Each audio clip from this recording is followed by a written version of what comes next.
Y'all know what it is. Hey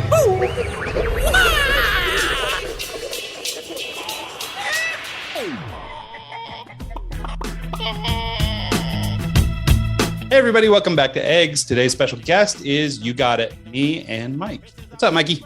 Yeah, same old. How are things? You know, living the dream. It's been a hectic couple weeks.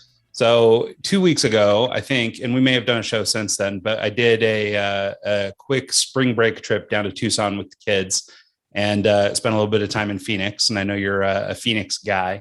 So I think we talked about that a little bit pre or post, but immediately after getting back, we took off and went on our annual mini Mo tour. That's right. Yeah. So for people who have paid any kind of attention to this show in the last little while, or, you know, I guess really, I started following her in 2013. So really anybody that's followed us for almost the tenure of this show may have noticed or may have heard me talk about Mo. She's a Danish pop star, Danish singer that I like. And she was playing through the States for the first time since COVID. And so we went out to see her in New York and in Boston. And it was like 2 weeks after spring break. So it had just been, you know, a ton of travel. So, but anyway, so it was a lot of fun, like it always is. And, you know, I will continue to go to these tours every year, hopefully more than once a year. In fact, there's a bunch of European dates right now that I'm eyeballing. I just don't have any money. So this is the problem. But anyway, no, it just, I kind of wanted to just talk about it a little bit because there's, you know, first of all, maybe and most importantly, I finally got to meet her. Yeah. That was a big deal for me, right? Not anybody really cares, but for me, that was cool. And we also met, it was pretty funny. So we met some people in this show who I guess had met her before or something, knew her. And so we kind of palled up with them and we're like, hey, we want to try and meet her. I have these 2 records that are from her like prior band or prior life, really. Like it's a kind of music she doesn't even play anymore, but from back in the olden days when she was young and, or younger. She's young compared to me, but younger. And but I've been lugging these records around for a couple of years. They were like my prized possession. Like they were so hard to track down and I finally got them and they're kind of expensive. And so anyway, I lugged them out on this tour because I was committed. I was like, this is the trip. We're going to meet her this time. We got it. And so I took these records out there and, you know, I mean, anybody that's been in a concert before, like, I mean, I'm not dying to take these into the show with me. Right. And especially these are general admission shows. I'm not sitting back in a seat somewhere. And, you know, the last thing I want is for them to be destroyed. And so I try to connect with her on social media and everything in New York and, you know, never doesn't work. She doesn't respond to DMs, that kind of thing. But she liked your comment though. Yeah, this is what was so frustrating is that she knew that I was having a problem, right? Because I was trying to get this thing solved and she liked it. Now, maybe she didn't read the post. Maybe she just clicked like, you know, out of habit. I don't know. But, you know, or maybe she has somebody helping her with her network or her account or something. I don't know. But yeah, I was frustrated because she was like, ooh, I like that you're looking for somebody named Mo to come sign these records. But then she wasn't responding to DMs on the backside. And so anyway, so it was a little bit frustrating. So in New York, which was probably the better of the 2 concerts, she, you know, we never heard back from her. We never connected with her. Unfortunately, the weather was really bad. Her bus was right out front of the venue. So, I mean, we probably could have just waited long enough and caught her. Yeah. But it was like torrential rain.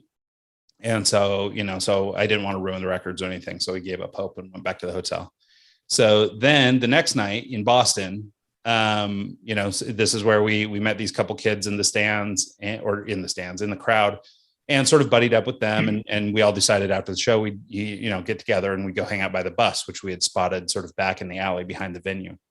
And so these guys, Gannon and Angel were their names. And then also I was out there with my niece, Alora. And so the 3 of us, you know, we're just went around back and we're hanging around next to the bus. And, you know, I DM her a couple more times, say, hey, we're there. And I mean, I was in the very front row, both nights, both shows, and dangling those records in front of the barricades, you know, so if you're in front of the stage, basically, you know, she could see that I was hanging these records down. So she knew who I was and had put sort of a face to who was trying to reach her. And so we're waiting by the bus and we're all underprepared. Like it's cold and we're all standing by the bus in our t-shirts because we didn't want to wear hoodies into the venue and all that stuff. So we're freezing outside. And finally we're like, well, shoot, I don't know what to do. I mean, you know, how much longer do you guys want to wait? Whatever. So I get in my phone and she'd finally responded to the DM, which was kind of hilarious. But she's like, oh my God, you know, I'll come out by the bus and sign it in 20 minutes. Well, in just standing around and being frustrated outside, it was like, I mean, it had been like an hour since she sent that. So, okay. So now I've blown it, right? She's texted and we weren't around or whatever. So I responded to her. I was like, yes, we're still out by the bus. We're freezing. And, about 15, 20 minutes later, she came out and met us all in the alley. And so it was pretty cool. It was a fun experience for me, fun experience for my niece, Alora, who was also a fan. And she had wanted to go to prior Mini Mo tours and was unable to.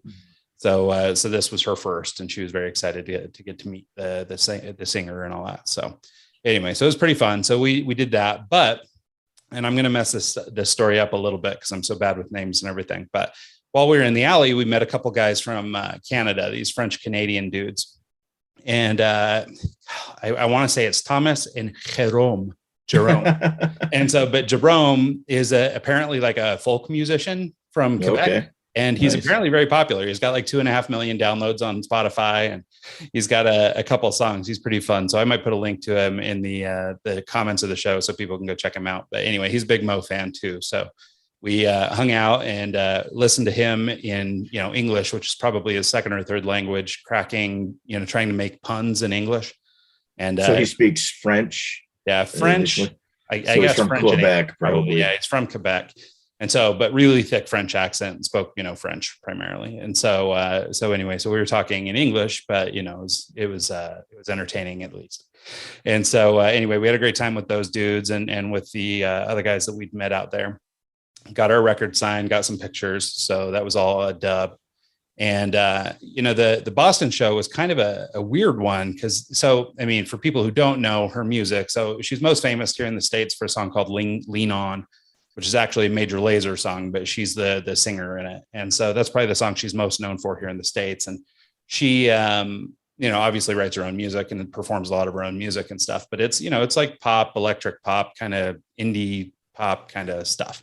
Mm-hmm. And so anyway, so it's kind of, it's a different kind of crowd than you might expect to see me standing in.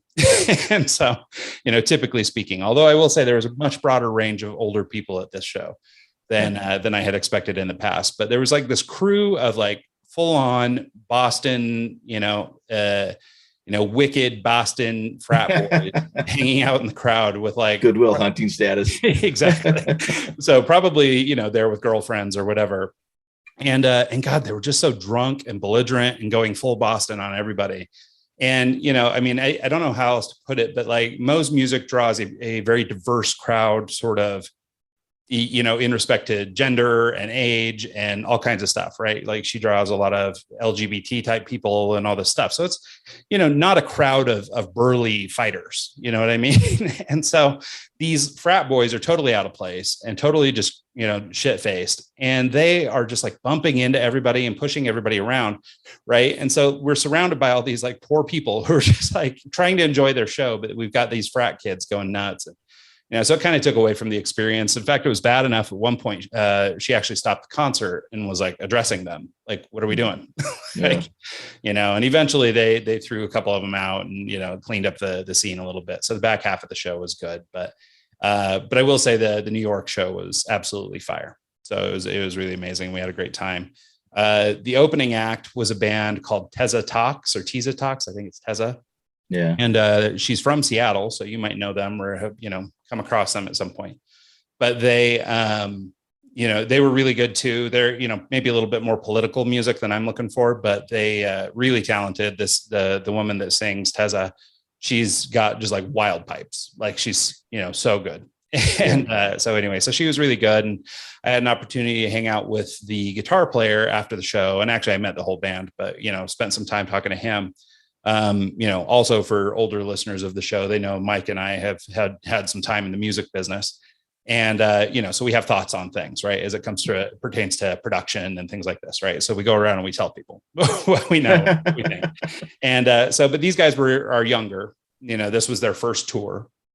And obviously they're good musicians and all this kind of stuff, but I had some technical notes and they had seen me in New York, again, cause I was right up front. And so when they saw me in Boston, we got to talking and stuff. And so we had a good conversation about that. And actually I'm going to connect with their drummer, Dane out in LA next time we're out there. And so that'll be a lot of fun, but yeah, they perform in, or they're from Seattle area. So you have to keep your eye out for him. Yeah, I noticed like they have a DJ kind of thing, but it's weird because he only has a mixer, which is a 2-channel DJ S9, and I'm interested to see his workflow on what he's doing because he doesn't have any turntables. He doesn't have it's an interesting setup because you've got two guys running electrical things, right? Running soundboards or whatever. I imagine one is doing a little bit because one of them, let's see if I get this right. Again, I'll probably mess it up, but one of them that I was talking to afterward or after the show is like a battle rapper and DJ. And so I think he was the one doing more like, scratch effects and stuff like that. So I don't know if he's got a digital turntable up there or something, but then the other guy, I think must be playing like music beds or something. I mean, I'm not totally sure. So, and then they have, I know there's a way you can pipe like Ableton through it. And so I'm wondering if that was what he was doing, but it's weird to see a DJ mixer like an S9 or a 57 or whatever, 62, just sitting there by itself instead of having a couple decks next to it. So yeah, I have a vague recollection of seeing him pick up a Serato disc at the end.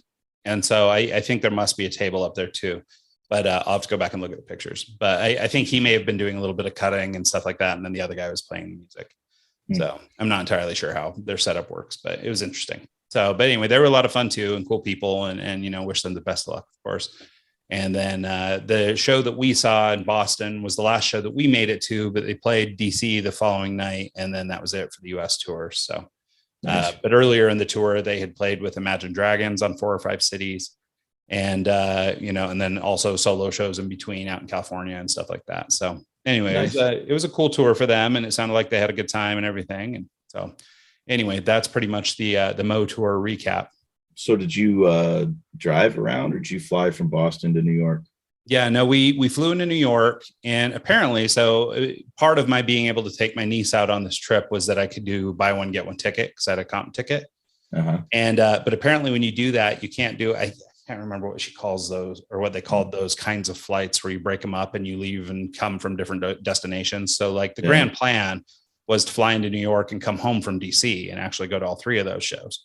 But the problem was timing wise, we would have had to drive in from DC and leave from New York like the next day. And from what I could tell on Google Maps, it's 6 or 7 hours, like with good traffic. So the trick is the train. Yeah. And so, and I thought about that, but yeah, so we had rented a car and we had a car for most places, which in both New York and, specifically in New York, but also in Boston was just like atrocious to park and like hard to drive. And, so once we got to places, we just left it and walked everywhere anyway. We relied a lot on like public transportation and things in New York. And we didn't do a lot of moving around in Boston. We just walked over to the venue from our hotel. It was pretty near. So we went over there. And then the next day while we were in Boston, we drove up to Salem because my niece wanted to see Salem. So we went up there and we ran into those same 2 people, this Gannon and Angel from the concert. And so we kind of palled around with them all day up in Salem. So it was a pretty good time. That's crazy that they were there. Yeah. Yeah. It was pretty fun. So yeah. So we caught up with them for coffee and then we just kind of roamed around the city for a while together. So it was pretty fun. We had a good time. Unfortunately, they were flying home the next day from Boston, I think, and they ended up missing a flight and a bunch of other stuff. So they had a bunch of drama getting home, but ours was a little less eventful. So well, cool. Yeah. It sounds like a fun trip. Yeah, it was good. So, and I look forward to doing more. I will say, again, in the spirit of, having some background in the music business and having toured with some bands and having thoughts for people, I immediately after the show tried to share some thoughts with Mo and her producer guy, and they didn't seem too interested. So we didn't get very far. But basically, I'll just say it out loud because what they're missing out on in terms of making money is merch, a better merch line, and a VIP experience. Basically everybody there wants to see that, wants to meet Karen, the singer Mo, and it's kind of a missed opportunity. And it came up because there was something she said in Boston on stage that was like, when we were looking at this tour and trying to decide if it would be profitable and all this stuff, and I keyed in on the fact that she said profitable, because that made me wonder if, is there a chance this wasn't profitable? And if it's not profitable, is she going to stop coming to the States? And so I was like, well, shit, how can they make more money? And so immediately I went into overdrive, thinking of different ways that they could be making money, things that, opportunities that they're not taking advantage of yet. They do have a merch line, but like, I mean, I used to run merch for a lot of bands, and we moved, tens of thousands of dollars in gear, like every night. And, they had a crowd that was specifically tuned to buy a lot of buy a lot of shirts and things like that. But, the merch selection wasn't super compelling at this show. And I've been to other shows and it's sort of been the same. Mo herself or Karen is very artistic. And so a lot of this stuff is sort of derivative of her art and things like that. And I think it's good, but I think you just need a broader line to hit more people. And so I think there's some opportunity being missed there also. And I don't know if this is just how it is everywhere now, but at least in New York, the merch spot appeared to be being run by somebody at the venue. Yeah. I guess they're doing in some cities, probably to keep people from not sharing a piece of their merch or merch sales. But well, lots of times they do a split. So like when we did Jimmy World and Paramore, the whole arena got 15%, I think, of what the merch sales were. And that's pretty common, that most places will take a little piece of the merch or tickets or whatever, right? There's all these different deals. But by not having somebody that I guess, could be the interface between the band and the fan, which was really, I mean, kind of the specialty when I was doing it was I was a fan too. And for like some of the smaller bands, like the Mixed Mob guys and things, like I was a way, or seen as a way, to get in touch with the band. Right. So if you wanted to connect with the band, like connect with me and I might be your hookup. Right. Yeah. And I think so much about following a band like this, or really any band, I mean, really what you want is access, right? You want to meet the singers, you want to meet the band, right? Because music is a super emotional thing. And, so people build these connections in their head, right? With the singer that, oh, well, you touched my soul because of this lyric, or you said the thing that really appealed to me, or you're the one that made me get through this or that. And, and so because you have these really strong feelings, you have this connection. And if you go to those types of shows and you never, I guess, sort of facilitate that connection, you never have an opportunity, then it kind of can kill the experience a little bit, And so I think it's important. And I understand, people get busy and stuff like this, and maybe at some scale you can't really do a lot of that, but at their scale they could. And, and it would be, I think it would go a long way towards sort of ingratiating new fans and bringing new people in. And also sort of, firm up relationships with everybody else, right? I mean, you really do need the street advocacy, and you need the people out there pumping your band. And, I mean, this is a great way to do it, right? Give people access in the early days, and then let them, go evangelicalize. I don't know. Speak on your behalf. Do you remember the Pennywise show we went to back in the day? Yeah. Where I still have the skateboard on my wall. Yeah. Well, that's what I was getting at, is the merch guy for Pennywise took the decks back and had the entire band sign them for us. Whereas if you're doing that with, like a venue is running it, they're not going to do that for you. Right. You know what I mean? Granted, we did meet, I did an interview with one of the guys from Penny. Was it the bass player or the lead singer? I think you had, actually, I think it was a guitar player. Yeah. So, but anyways, we had a short interview with one of the guys, because I worked for a radio station at the time, and that might have helped. But at the same time, like having the actual guy that tours with the band is what's going to do little hookups like that for you. So yeah, and that's it. I mean, like, I understand that, if you're trying to run a business of a band, like you can't you can't give it all away. You got to keep a little bit going. But like, a couple of years ago, I met the lead singer for Primus, and I had been a Primus fan my whole life. And finally they came through with a VIP experience, which I paid like 4 or 5 times the ticket price to go be a part of. And I got back there, and it was such a disappointment, right? I mean, the guy wasn't particularly friendly. He wasn't like anything. It was like, hey, you're lucky to see me. And like, in fact, when you did a picture, I mean, people naturally kind of get close and they put an arm around him or whatever, but he was like on his little X, and he would like lean into you. And that was it. You weren't allowed to touch. You weren't allowed to talk. You couldn't ask a question. It was nothing. And it was like, okay, well, this is kind of stupid. Like, you could just as well be anybody. What are we doing? And so for me, that actually sort of killed it.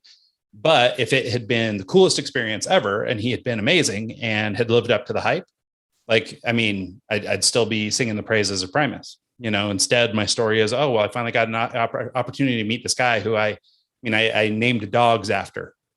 And, after all that, like, it was kind of a bummer.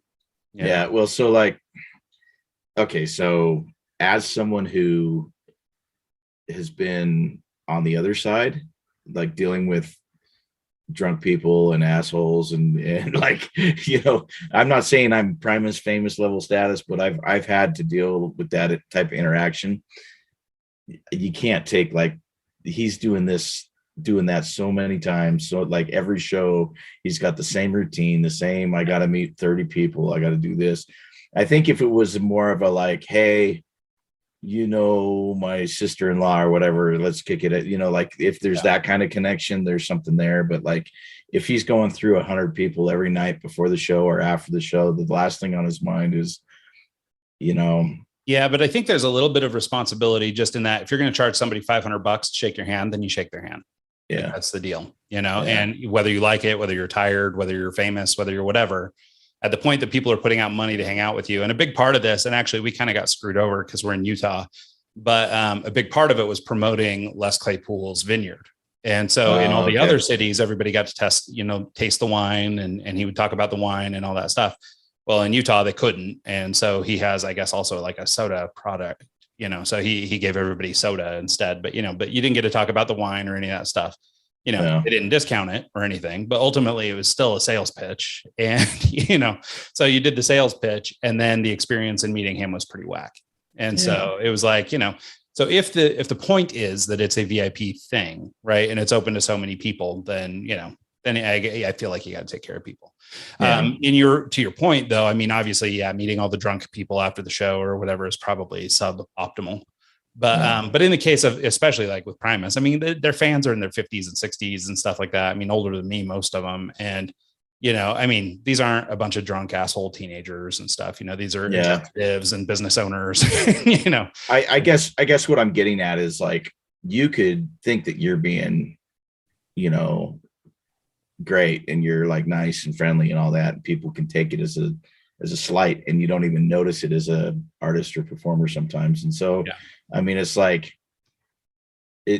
it's weird to like, I never thought of it as like, people are actually watching what I'm doing. People will pay attention to what I'm doing. So it's like, the fact that I could, maybe be a little bit condescending or something stupid, like just not even real, like sarcastic, and it could ruin someone's like opinion of me. I never actually put that together until a few years ago. It's just, well, and like in the case of this, I mean, I will say that was my experience. I don't know if maybe nobody else felt that way, right? Maybe everybody else is like, maybe this guy just doesn't touch people, and he doesn't want to touch people. The Howie Mandel's. And which could be totally fine, but like in my head, it's crack a joke or something. Be like, hey man, sorry, I've got this thing. I don't like to touch people. Sorry. But make it known instead of coming off condescending. And so, but, so I don't know. And maybe other people's experiences were totally great, because I always have to sort of preface everything or sort of say out loud that I'm obviously a little bit jaded, right? Because just like you, I mean, I spent a lot of time on the other side, managing band touring and all that kind of stuff, right?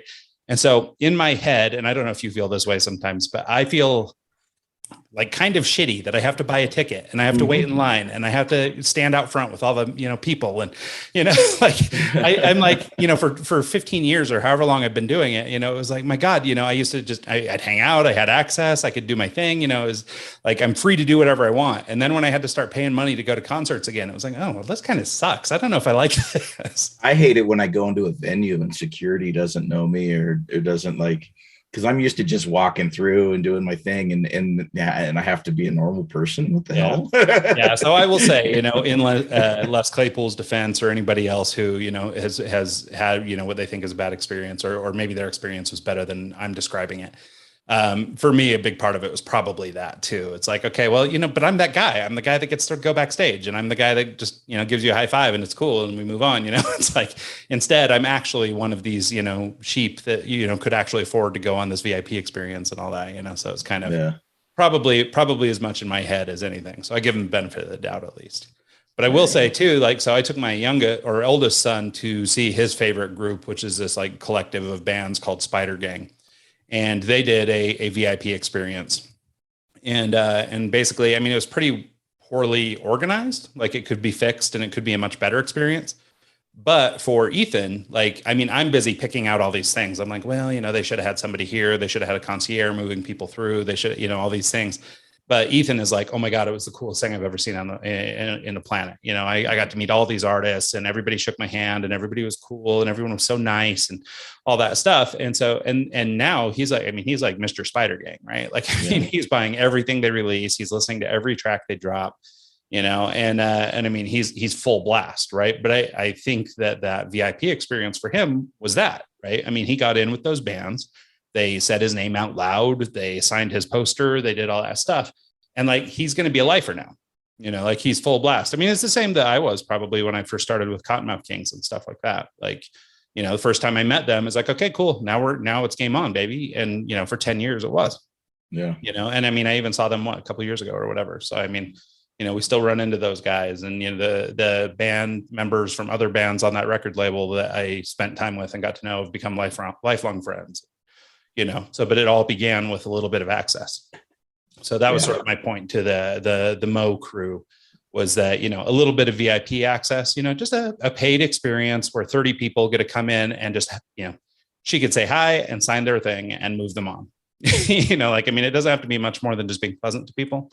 But like, and also, I don't know if this is everyone's experience, but I mean, I've been to dozens and dozens of her shows and most of the time, like all except for maybe this last trip when I finally met her, she pretty much just kind of bones out. Like she's gone. Like I've met the band a bunch of times. I've met, I mean, all kinds of other people at her shows. I mean, I met Diplo and Major Lazer and Charlie XCX and all these people at her shows, but I've never met her until this time, you know? And so it's kind of an interesting thing because she just, you know, is always in the limo and gone, always whatever. Like she's not doing the handshakes and the stuff out back.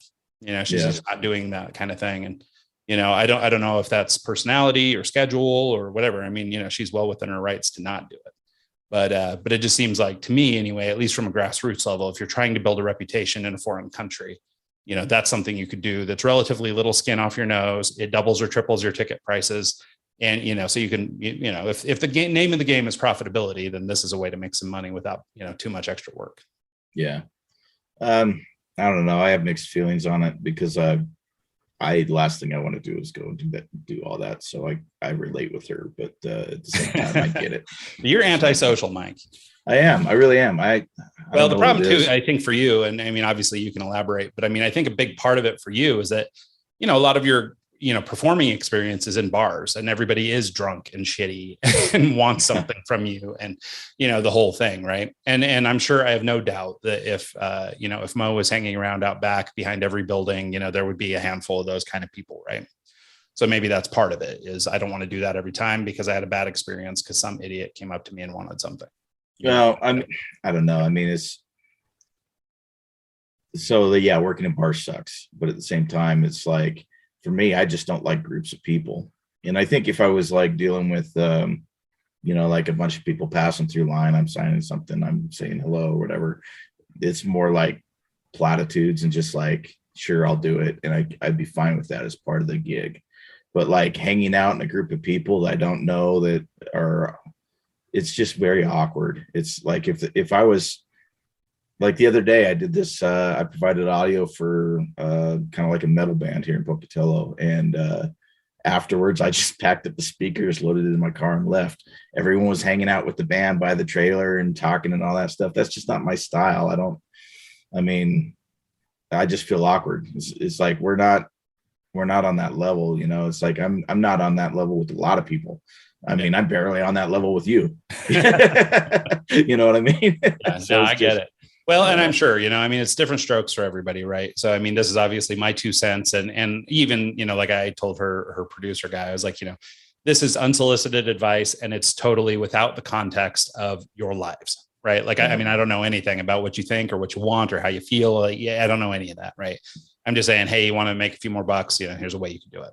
Yeah. But yeah, no, I get your point. I think you're probably not wrong. So, yeah. Anyways, anything cool during the trip or other than the show, like good food? Not really. I mean, it was fun doing some road tripping. You know, the food was pretty good. The biggest challenge was I was there with my 18-year-old niece, and my one rule, because I was covering hotels, car, and airfare, was that she had to buy her own food. And so that sort of restricted the types of restaurants I was picking. You But take her to the super expensive one. I just, she's got a job and all that stuff, but like she can't go do, $150 meal or something. Yeah. And so, and God, I mean, a burger in Manhattan is, $30. So it's like, I mean, it's not like we were like bargain shopping. So, but no, we went to a couple places. We went to a place, I think it was called the Smith or Smith. Smith, maybe.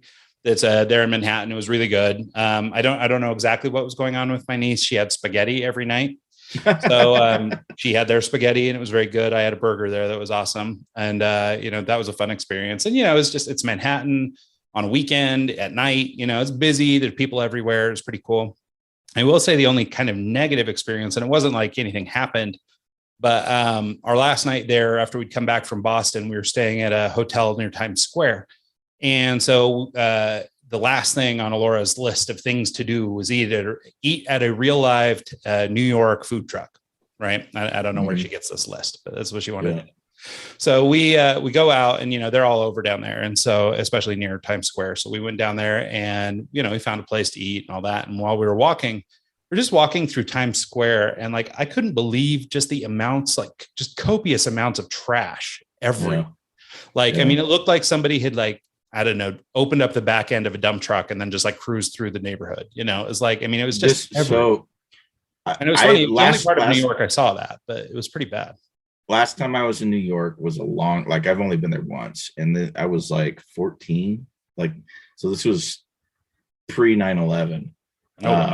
So a long time ago, but I had the same kind of thought. Was like, you're down in Battery Park and it's like just tires floating through in the water and you're like, what the hell? It's pretty rough, and some of it you just chalk up to big city problems. But this was like exorbitant, right? Because honestly, I thought, post COVID and everything, I figured that you were going to have your, like masked militias. I figured you were going to have homeless people gone wild. I figured it would be pretty rough, just because, I mean, the last time I was there was pre-COVID.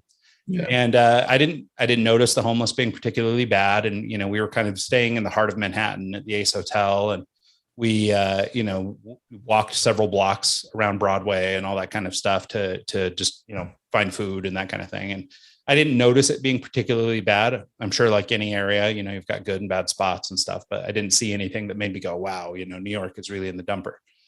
But yeah, when we came back, Times Square was bad. Like Times Square looked like, I mean, maybe they did, but I mean, it looked as if there wasn't like a big event or a concert the night before, or like, the cleanup after New Year's or something is what it looked like. There was just stuff everywhere. And I just couldn't believe it, because there are a lot of tourists and stuff walking around. I mean, it wasn't particularly late at night or anything. So there are a lot of people around, and, but God, just the trash was everywhere.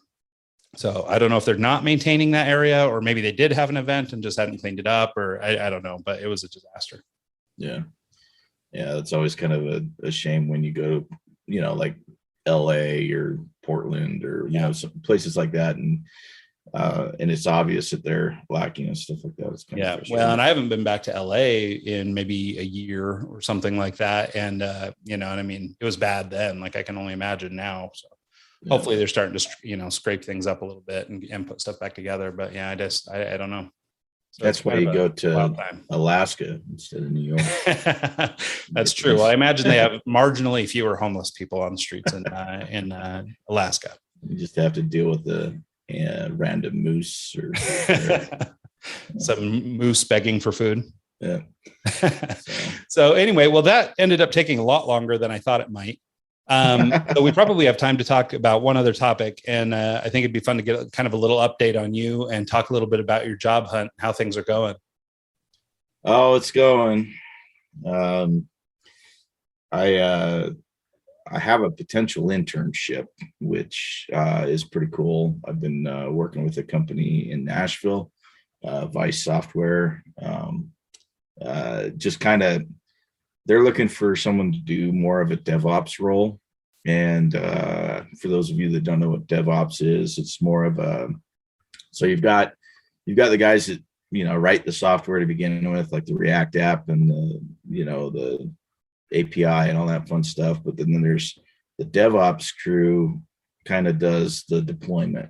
And so like they manage, GitHub Actions and the CI/CD pipeline and the testing. So like say, for example, you've got a project with a bunch of tests lined up. Say you're doing like a Amazon, shopping cart kind of thing, but you have someone that's working on the front end and accidentally removes the checkout button. Well, you can actually write tests that verify that like the checkout button's there, and then it'll actually like do an example of like an actual transaction to make sure everything's functioning in the order. And so like the DevOps kind of maintains those tests and also does like the staging and deployment process. So like, say for example, you've got a new feature set that's coming out on a application that you're working on, you can actually deploy that feature set to a staging environment where you can actually send your server, like the server will send like 20% of your traffic to that staging environment, so that not your entire the remaining 80% still works on the existing framework, but the new 20% of the traffic is actually kind of being your guinea pigs on the new release. And so that's all managed with like DevOps. And so the last week and a half, 2 weeks, I've been doing nothing but studying GitHub Actions and CI/CD pipelines and deployment, working with Nginx and those kind of things. And it's like a whole different world to me compared to what I like the boot camp I went through and everything. But essentially the way it is right now is like, if I can get the deployment process figured out and get it functioning, then I stand a chance of possibly getting this job, which would be cool. Yeah. Well, and that sounds like an interesting line of work too. Does the stuff that you picked up in the boot camp, does that does it give you the knowledge you would need to know what you need to test for, basically, that kind of thing? Like, I mean, was there still some applicable skills that you picked up in the boot camp? So like the testing, yes, but I mean, it's just basic. Like we were just, you can only cover so much in such a short amount of time. So like the tests that we would run were like, just, making sure that the input field was there, making sure that a button was there, making sure that, like just simple tests. But you can get really in depth with your tests and say like, I need to make sure that when, the item is put in the shopping cart and goes through the checkout process, that everything functions and flows. And that's a very in-depth test that we didn't really cover. We didn't really cover any type of deploying to, so like, I use Linode. So it's like you can spin up cloud servers and create your own kind of thing. And we didn't cover any of that. We didn't cover deploying to Amazon Web Services. We did deploy to, I can't remember what it's called.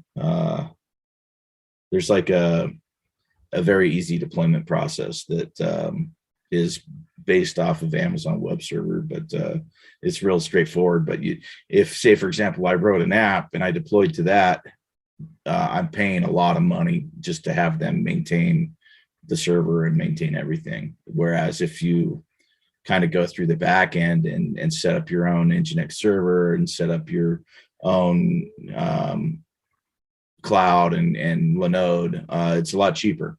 And so I wanted to learn how to do that on my own, just because I didn't want to pay a lot of money for hosting.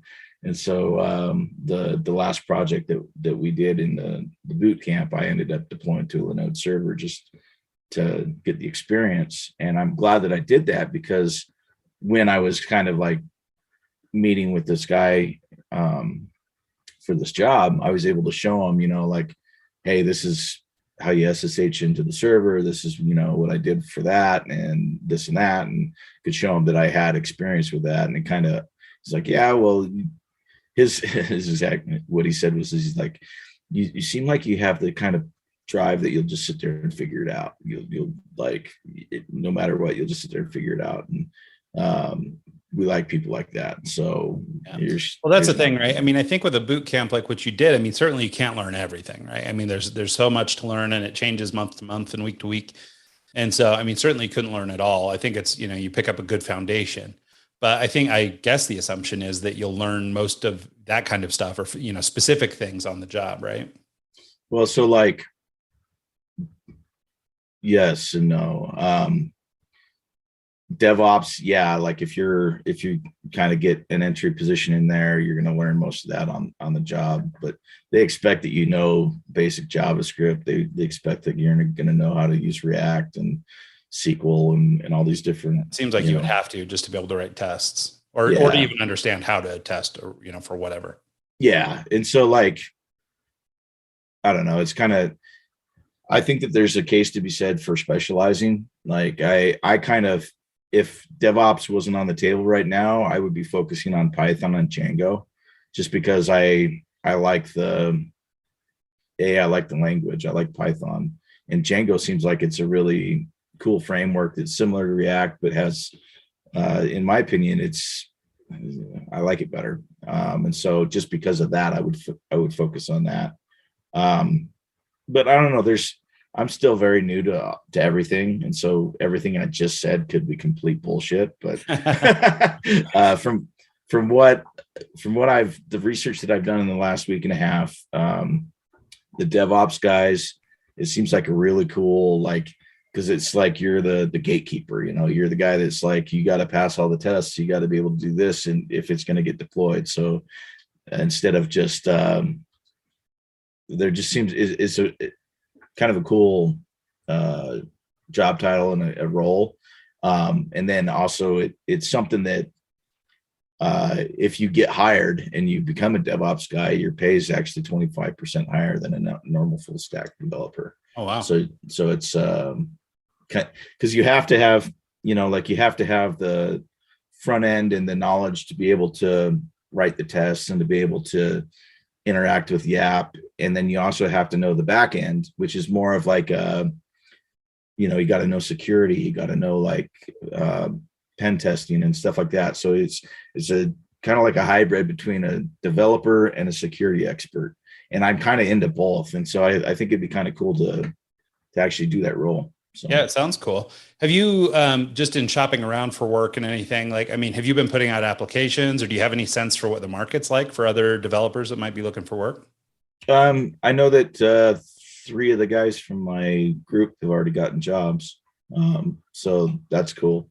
Yeah. One guy is specific in Python. The other guy is specific in backend. And I don't know what the other guy is doing, but I know that, there's a lot of work out there as I'm looking for work and applying for jobs. There's 20 to 30 new posts every day on LinkedIn as far as like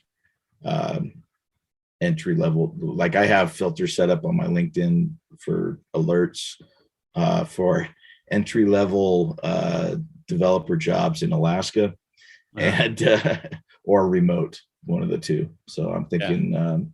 I have to imagine. I mean, I'm sure there are some in Alaska, but I imagine remote's going to be a more easy to find fit. 90% of them. And then you can just be in Alaska if you want to. Yeah. So I'm thinking if I have to be on site, Yeah, you might as well pick where you want to be, right? Yeah.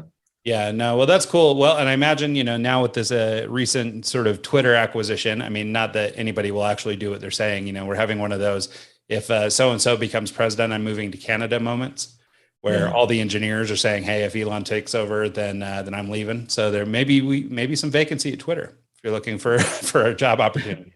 Well, what I see happening is if it becomes like, like, what is it, 4chan or 8chan or whatever, like anything goes. If that's what he's wanting to do with the free speech on Twitter, I just see a lot of people just leaving the platform altogether. I've actually left the platform. I haven't been on it for 4 or 5 years, but so whatever they do, I could care less. But at the same time, it's like, well, and that's me. I'm just like, hey, I'm like, burn Twitter to the ground. Now that you own it, just tear it down and be done with it. Throw it away. Same with Facebook. Same with all that shit. Like I think it's doing more harm than good, most of it. So yeah, I don't have just going away. The only thing I do these days is Instagram, and I don't even keep the app on my phone because I don't want to be tempted to just scroll all day. So anytime I post something, I literally download the app, post, delete the app, just because. Nice. And then I can still, like, if I need to get in touch with, like a DJ in Phoenix, or, someone I've met through the socials or whatever, I can log on to the website on my computer, send a DM, and still have that access, but not necessarily be sitting there and scrolling and just in that. The problem I have these days is YouTube.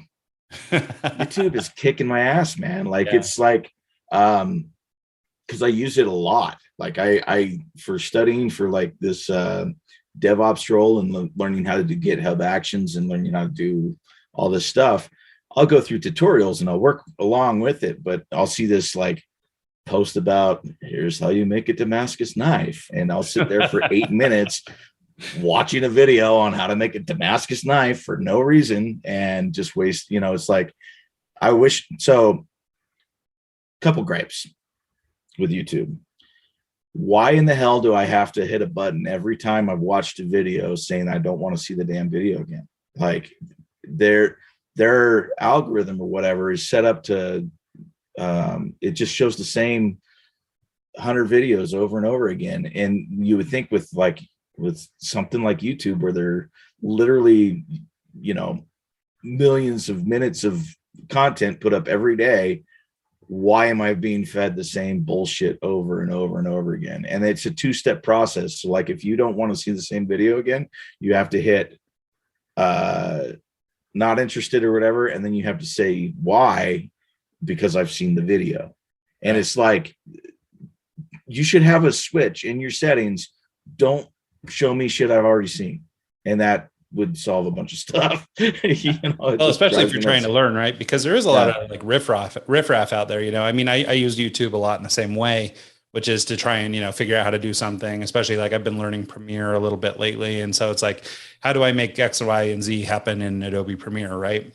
Yeah. There's a lot of just kind of nonsense on there too. There's a lot of people that post videos that say they're what you're looking for, but they're not. And, they just kind of lean in on whatever's popular, keyword or something. And, so you end up kind of sorting through stuff. So so if you decide you don't want to see it, like, you shouldn't be shown it again. Well, and like, what's his name? Mr. Beast or whatever. He's some like YouTube celebrity, but he's everywhere. And I have to block his content. And then I have to block anything related to Minecraft, because I'm not a 12-year-old kid playing Minecraft. And it's like, you would think they would have a better way. And it's just so frustrating to, because I use it legitimately. If you're logged in with the Eggs account, you're probably getting Minecraft because of my kid, because he watches all that dumb stuff. And Mr. Beast, actually, I've kind of turned my leaf on him. I don't watch a lot of his content or anything, but I heard him. He was on Joe Rogan's show, and I just kind of listened to what he does. And, the kid gives away just millions and millions and millions of dollars. Like, he gives away almost everything he makes, and just like, it's ridiculous amounts of money. And so it's super philanthropic. It's pretty interesting.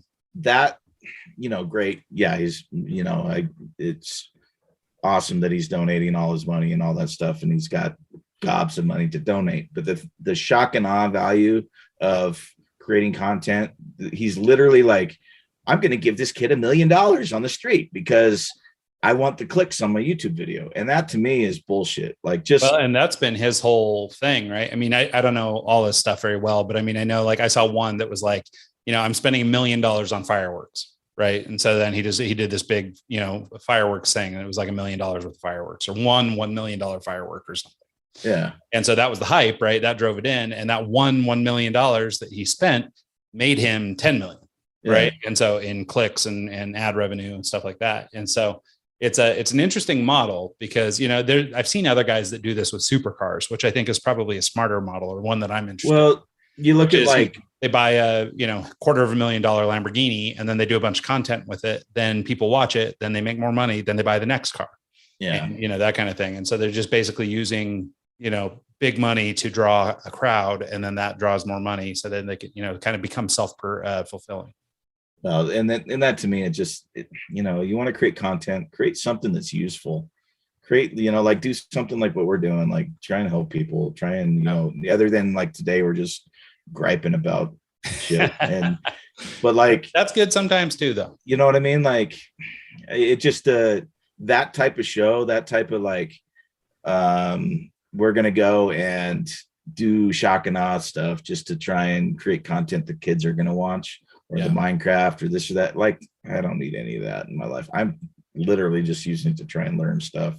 And the fact that I have to filter through all that shit is just so annoying. So yeah, they should have like an education setting or something for people who are just spending all their time watching educational stuff or trying to learn skills. Yeah. So because I mean, you know, my kids obviously watch a ton of YouTube, but they watch it for like entertainment value, right? I mean, like we would watch, you know, whatever on TV, you know, Dukes of Hazzard, and they're watching Mr. Beast instead. Yeah. You know, I mean, that's just their TV show. You know, it just drives me nuts. That's like the thing, you know. It's like, God. And I'll tell you what, I mean, you know, again, not a ton of exposure to Mr. Beast, but I will tell you that I would 10 times rather have my kids watch Mr. Beast than half the crap they're watching. Yeah. So like Lucas's favorite is this guy named Corey Kenshin, and all he does is play video games or something on TV. Yeah. He's got like a gaming headset, and it's got like a microphone in front of his face, and he just yells into it all day. Like it just clips, and the mic is all distorted and horrible, and he just yells into it while he plays games. And it's like, I can't watch 5 minutes of him. But I mean, the guy has millions of subscribers. I mean, lots of kids, probably Lucas's age, sit and watch him. And, you know, I mean, it's not for me, but, you know, I guess different strokes. Yeah. So. I don't know. It's just, it's a double-edged sword, you know. I mean, like, because the ability to create content and teach stuff is literally how I'm learning how to do all this stuff, is like, because people will sit down and, you need to learn how to deploy to a server. This is how you do it. Great. Thank you so much. That's awesome. But then they also have the, you know, I hate to say it, but even like what is it? The diesel guy in Utah. That's the Diesel Brothers guy. Like that type of shit even bothers me. It's like, it's shock and awe. Like, hey, I bought this entire scrapyard of crap. Let's go through it. You know, it's like, come on. You know, like, well, that's the thing, you know, and that's the unfortunate thing is that the salacious stuff sells, right? I mean, that's what people watch. And, you know, I think that, it's challenging because, I mean, obviously there's this like money factor where it's like, you know, you have to have money to make money. And so it sort of eliminates a lot of people. But then you have the, you know, other folks that, you know, scrap it out and make it from nothing. And so I think, I mean, I think it's good, but I'm with you on all those negatives. I also wonder, and I don't know if you're a couple of years younger than me, but I don't know if you're creeping up on the get off my yard era. Oh, I'm on the get off my yard era. I've been on that since I was 20. Yeah. I've noticed in the last little bit, like I'm shitting on Ethan's music, my oldest son's music, and I'm everybody, you know, get off my yard. Like I'm going full get off my yard. I had so the other day I'm playing, it's a slow night. It's like a Thursday night, and there's maybe 20, maybe 30 people in the venue. It was like, just, I'll play whatever. I'll play, like, I was playing house music. I was playing like Blink 182 and Newfound Glory. I was all over the place, right? And this kid comes in and he's like, am I playing some hip hop? I'm like, okay, you know, no big deal. And so I was blatantly not playing hip hop. So I was like, whatever, I can do like a half-hour set of hip hop. So I get out of, like, I had this segue that I was going from alternative it's like Paper Planes. That's a good kind of like in between from like an alternative track to kind of, it's got more of a hip hop beat, but it's still kind of alternative. And so it's a good like transition into that. And then I came in and I played like a 2000s track, like 2005, 2006. So it was an older track. I can't remember what it was, but he comes back to me and he's like, dude, I asked for hip hop, not my dad's hip hop. Can you play some Tekashi 6, like one of these new hip hop rappers, like Little something, you know? And I'm like, right. That was my get off my lawn moment. I just was like, whatever, dude. And I just closed it. You know, it's like, get off my yard, get off my bar. It's like, you know, I'll play hip hop, but I'm not going to play shit hop. So go away. Well, and honestly, like so much of that, unless you go like a full, like, you know, into sort of modern hip hop, and I'm sure there's variation. I'm not very schooled on modern hip hop really either, but I mean, I hear a lot of it because of Ethan. Like, I mean, I don't know, it's kind of a dark vibe, right? I mean, it's not a fun, I'm out drinking with my friends kind of vibe. A lot of it's pretty dark. And like, I mean, just like the beats are kind of low and mellow, and like the way a lot of the rapping is done is kind of low, and they don't, you know, a little monosyllabic. They don't go up and down a lot and stuff. So, I mean, even if you did start mixing in some of that stuff, like it's going to be a bar killer. Well, and it's all auto-tuned and it's just garbage. It's like there's zero talent. And even like I've gotten a lot of requests for like Excision and like the trap and yeah, that's cool music to listen to in your car or at the show. Yeah. But like in a bar with like 18-year-olds and 50-year-olds, that melodic trap or that kind of like that style just doesn't work. Yeah, and so that's the thing that kid like that I'm sure isn't thinking of. They're just going, oh man, I love 6ix9ine. Man, you dropped that new 6ix9ine track. But like, I mean, I don't know, 6ix9ine's like screaming at the top of his lungs over every song. It's like, I mean, this is not. I mean, who can dance to that or who can vibe to that or whatever. Well, it can be cool, but it's just not. What I've seen that's been kind of cool lately though is like there's a lot of. So like there's Lado, Big Energy is a Fantasy by Mariah Carey. It's like a new, it uses the same beats, but they're, so it's like the same.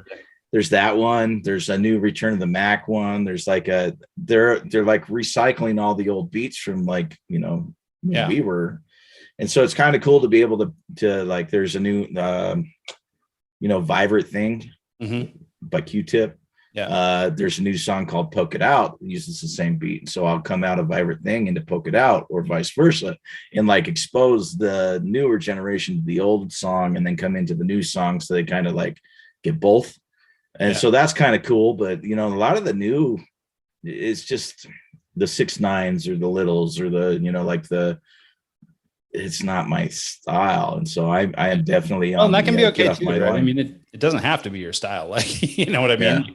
Just because some kid wants to hear it, I mean, if you heard half the crap that Ethan has, I mean, he would come up to you and be like, hey man, can you play a little Darky or can you play, any of these bands that he likes? And you would be like, oh my God, no, like I can't play that here. Yeah. Like, I mean, there's no place for it. And there's a time and a place for everything. You go to a seedy hip hop club where they're playing dank music like that. And the room is just kind of dark and everyone's kind of, I don't know, sweaty and grinding, then fine. That's a great place for that kind of music. But I mean, a lot of it, I mean, at least a lot of what Ethan's listening to is sort of this hybrid. I mean, it's almost like the old, I mean, it's less guitar driven, but I mean, it's more like, screaming over a beat. It's more like, emo music or something, you know? And so it's even kind of evolving out of, cause we went through kind of a mumble rap thing and that's when you had all your Lils and all your ASAPs and all these guys. And now we're sort of evolving out of that to more, some of it's a little more melodic, kind of the songs you were just mentioning that are using older beats and stuff, and I think that, I don't know, maybe it's going in a better direction, but as far as I sure hope so. It's hard to play any of that stuff. So, well, and speaking of the get off my lawn kind of mentality of this, like the show I did last week that I did audio for, I dropped the speakers off and left because I didn't want to sit through the set. Normally I'd be like, yeah, I'll sit here and enjoy it. But like this was like a Christian metal band and Christian just ruins it for me. So I couldn't do that. Well, I'll tell you what, man, I've never understood it, but there are more like Christian metal bands than you can shake a stick at. And I've never understood how the genres work together because it seems so counterintuitive.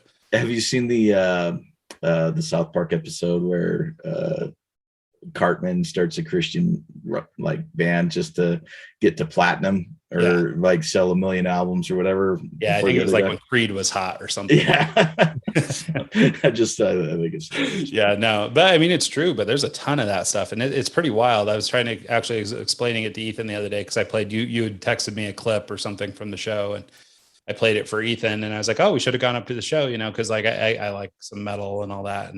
And but I was telling him it's Christian metal band. He's like, that's weird. Like, how does all that work? Like, and I was like, well, it's just noisy and loud. I mean, the message can be whatever you want. I mean, supposedly, like, I don't know much about all the back end stuff, but supposedly it's like even gang affiliated and stuff too. Oh, wow. So like they're clicked up and it's like, okay, all right. Pretty hardcore Christian, man. Yeah, it's pretty funny. Well, no, I was telling him because I always, try and play some interesting things for the boys. And one of my favorite metal concepts of all time was this band called K9S. And K9S is death metal, but it's sung by a dog. So they have their dog on mic and he's just like barking into the mic. They've got like this, they have a good metal band, but they have the dog barking out, lyrics during it. And there's another one that, what's it called? Necrogoblicon or something like that. And I think that's what it is Necrogoblicon. And their singer's name is John Goblicon. And he is a goblin. And so day in, day out, dude's wearing a costume. Or he's a real goblin, one or the other. But every time I see him, he's in the goblin suit. But God, he had to deal with like Chili's. He's got a book out, like being John Goblicon, like all that stuff. Like, there's a whole life around John Goblicon, and it's pretty hilarious. But yeah, so I mean, you know, you can be innovative in metal too. But it's funny how many Christian metal bands. Yeah. All righty. Well, I think that's. Cool. Yeah, we probably ought to call it a wrap. I don't exactly know how long we've been going. I forgot to check a start time and I didn't set a clock. So we're just going. So anyway, well, cool, brother. Well, good catching up. And thanks to everybody who tunes in the show this week and every week. And see y'all next time.